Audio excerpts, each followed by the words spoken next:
is nice that summer officially arrived at the unofficial end way at the end of the season. We thought, the rest of the country was roasting all summer, and we thought we're not going to get anything. Right. This summer. No, now we are. Now we're getting a little bit of a taste of it. Nothing to the extent of what others had. School. Exactly, in time for school, and that's probably when the heat wave will officially be declared here in New York City, because we didn't hit 90 in the park today, but likely hitting 90 plus tomorrow, Wednesday, and for when the kids go back to school on Thursday.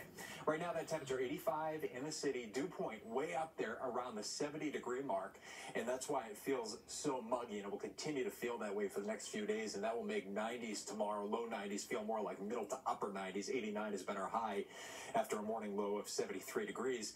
88 yesterday, so we bested that by a degree. The average is 80 this time of the year. The record for today, 97. That was set back in 1929. However, for tomorrow, the record's actually 94, set back in 1985. So that record could be within reach if we do get into the lower 90s. So here you go, 89 at this hour at Newark. You got into the low 90s already.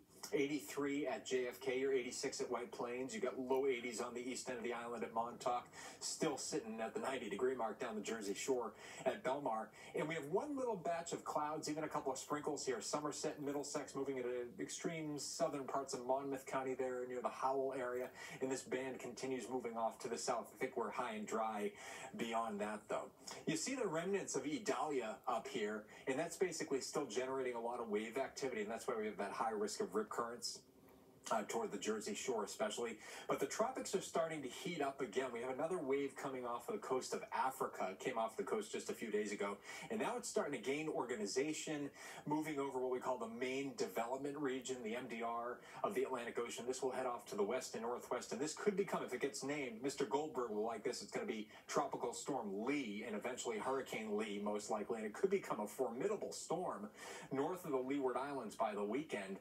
And we'll have to see what happens. Right now, a lot of modeling shows it recurving before it would affect the U.S. mainland, but we got a lot of days to watch it. Here's our future cast overnight tonight. Temperatures only dropping into the middle 70s. Tomorrow rising up into the low 90s, and we'll basically rinse and repeat during the day on Wednesday. If anything, Wednesday a degree or two warmer than tomorrow. Might be our hottest day of the entire stretch. And this is what it will feel like tomorrow afternoon. Heat index values in the middle 90s, upper 90s west.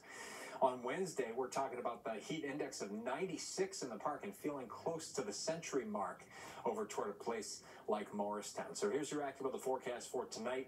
Mainly clear, warm, sticky. We're down to about 75. 92 tomorrow, coming within a couple degrees of that record of 94 from 1985. Hot and humid out there. You don't need me to tell you that.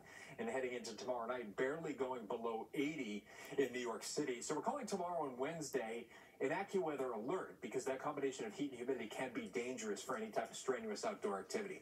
School on Thursday, yeah, still going to be steamy out there, about 90. Outside chance of a late day shower thunderstorm Thursday. There's a better shot at spotty storms Friday, Saturday, Sunday. Not all day washouts. Okay. And those storms will introduce some relief from the heat and eventually the humidity. A week from today, it's going to be pretty darn comfy.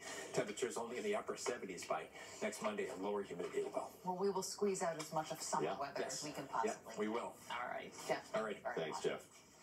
Still ahead on First at 4, new information about an escaped inmate in Pennsylvania. We'll tell you about the unique approach police are now taking, all in hopes of coaxing him to surrender. Plus, the slow mass exodus begins today after those heavy rains trapped thousands of people in a remote part of the Nevada desert during the Burning Man Festival. And speaking of festivals, some scary moments closer to home when Electric Zoo reached capacity and ticket-holding fans stormed the gates.